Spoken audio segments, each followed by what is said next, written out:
اكتر من كده ممكن استخدم قيم افتراضيه وانا بعرف الكلاس بتاعي، بس القيم الفرضيه طبعا بديها للفانكشن بتاعتي اللي هي خاصه بيه، اللي هي الفانكشن اللي اسمها init يعني. تعال نشوف الكلام ده. عرفت كلاس اسمه دي، مفيش مشكله خالص.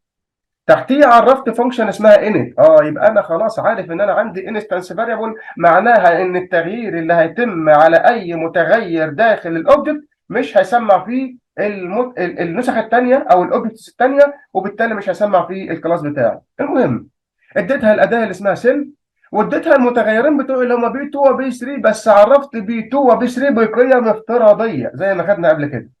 ونزلت تحت وقلت له سيلف دوت باور 2 هي عباره عن العمليه الرياضيه دي، هي عباره عن بي 2 تربيع.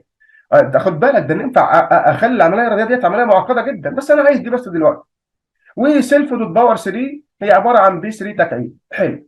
وقمت نازل تحت قايل له A بيساوي دي. يبقى انا عرفت اوبجكت من الكلاس اللي اسمه مين؟ اللي اسمه دي، حيث هذا الاوبجكت اللي هو A بقى جواه جميع المتغيرات واي حاجه ودوال وي وي وي اللي انا بعرفها داخل الكلاس اللي اسمه ايه؟ اللي اسمه دي. وفتحت قوس وقفلت وقلت له A دوت باور 2. خد بالك بقى، هنا انا لما فتحت قوس وقفلته انا ما اديتش الكلاس بتاعي اي قيم، ومن ثم ما اديتش الفانكشن بتاعتي اللي هي داخل الكلاس ديت اي قيم. ومن ثم لما اجي رن هيروح دلوقتي في الحاله دي هيدخل لما بستدعي الكلاس، هيدخل جوه الكلاس بتاعي. حلو. وهيقوم داخل جوه الفانكشن. حلو. هيلاقي بي 2 ب 10 وبي 3 ب 20. انا هنا ما اديتلوش قيم تانية غير القيم الافتراضيه، استدعيت الكلاس بقيم من غير قيم.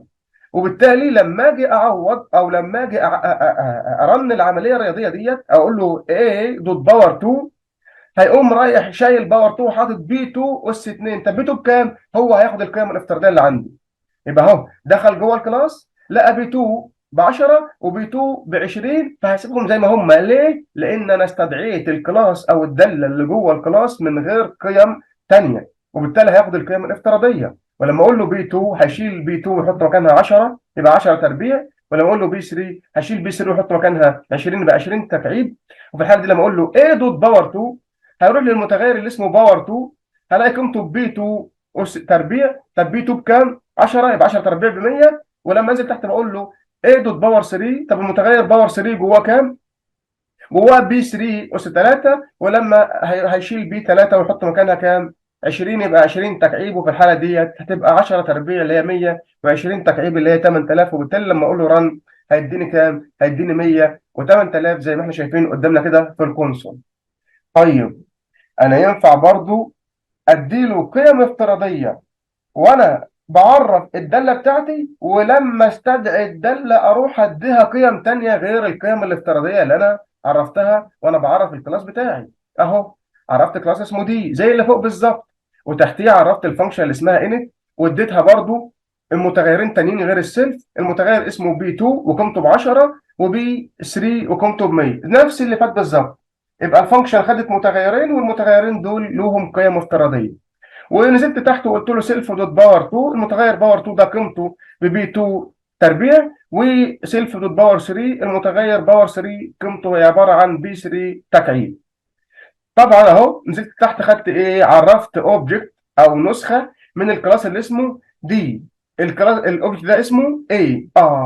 بس انا قلت له دي اوف 5 و3، فانا استدعيت الكلاس بقيم معينه ثانيه للداله بتاعتي. وفي الحاله دي هو لما يشوف تعريف الكلاس هيتجاهل هذا التعريف، ولما استدعيه هيقوم رايح داخل جوه الكلاس تاني ويروح جوه الفانكشن بتاعتي، يلاقي بي 2 هيقوم شايلها وحاطط مكانها 5.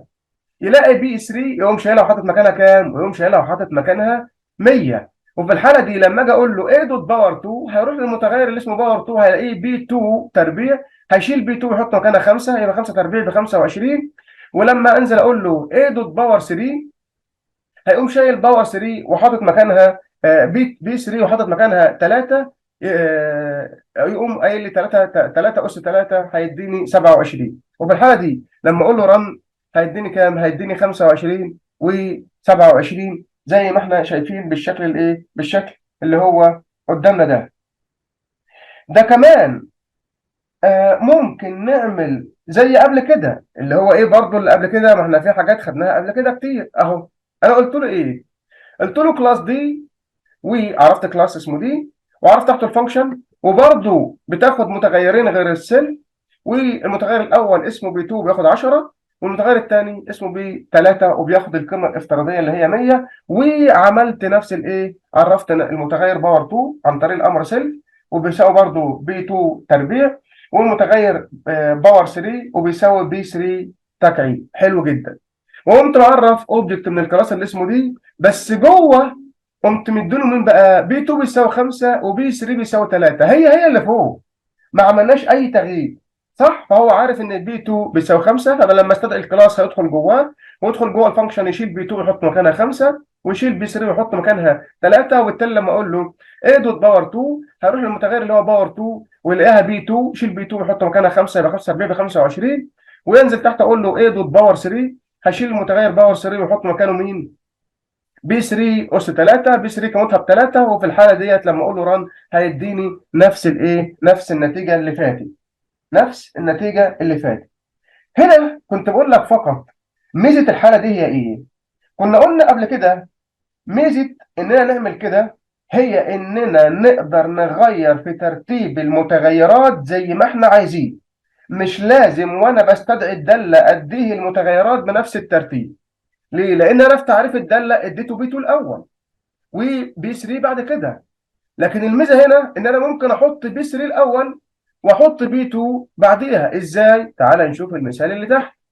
انا عرفت كلاس اسمه دي واديته برضو الفانكشن وعرفت فيه كل حاجه، فهو مش هيتجاهل كل الكلام ده. ولما يلاقيني بستدعي هذا الكلاس، لان انا هنا عرفت اوبجكت اسمه ايه، والايه بياخد نسخه من الدي، بقى هنا معناها ان انا استدعيت الكلاس.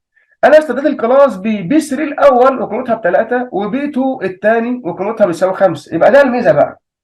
الميزه ان انا ينفع اغير في ترتيب المتغيرات زي ما انا عايز، ما ارتبطش بترتيب المتغيرات في تعريف الداله بتاعتي. وفي الحاله دي هيسبق بي 3 يحط مكانها 3، وبي 2 ويحط مكانها 5. ولما استدعيه هيطلع فوق وفي الحاله ديت لما اقول له ايه دوت باور 2، هيروح برضه في المتغير اللي اسمه باور 2 ويشيل بي 2 ويحط قيمتها. يا رب مثلا هنا اكون معرف 100 متغير ومعرف بي 2 في اخر واحد فيهم. برضه لما استدعي ايه دوت باور 2 هيروح للمتغير اللي هو باور 2 ويقوم شايل بي 2 ويحط قيمتها. كانت بكام؟ كانت ب 3، ب 5. هيقوم 5 تربيع هيبقى ب 25 اهي. ولما اقول له ايه دوت باور 3، بي 3 كان فيها كام؟ كان فيها 3، يبقى برضه هشيل بي 3 واحط قيمتها 3 تربيع تكعيب بكام؟ ب 27. وفي الحاله دي برضه لما رن هيديني نفس الناتج اللي هو 25 و27. الميزه فقط هنا ان احنا كنا من ايه؟ ينفع اغير في ترتيب المتغيرات ما ارتبطش بترتيبها اللي انا مديها له في تعريف الفانكشن. لان انا في تعريف الفانكشن كنت مسبق بي 2 على بي 3، فهنا وانا بستدعي الكلاس ومن ثم بستدعي الفانكشن اللي داخل الكلاس سبقت بي 3 على بي 2، مفيش مشكله خالص. هو برضو لما اقول له ايه دوت باور 2 هيروح يعني يديله القيمه عادي جدا جدا ويشيل بي 2 ويحط قيمتها ايا كان ترتيبها فين. ولما اقول له ايه دوت باور 3 هيروح للمتغير اللي هو باور 3 ويديله القيمه برضو ايا كان ترتيبها فين وانا بستدعي هذه الفانكشن. لا، مش هيفرق معاه الترتيب خالص داخل مين؟ داخل تعريف الفانكشن بتاعتي. فدي الميزه ان انا استدعي الداله بالمتغير وقيمته، المتغير وقيمته. عشان كده غير في الترتيب زي ما انت عايز ايا كان. لما تنده للداله دي هيروح يشيل قيمه هذا المتغير ويحط قيمته ايا كان بقى انت ترتيبه عامل ازاي بالظبط وانت بتستدعي الفانكشن.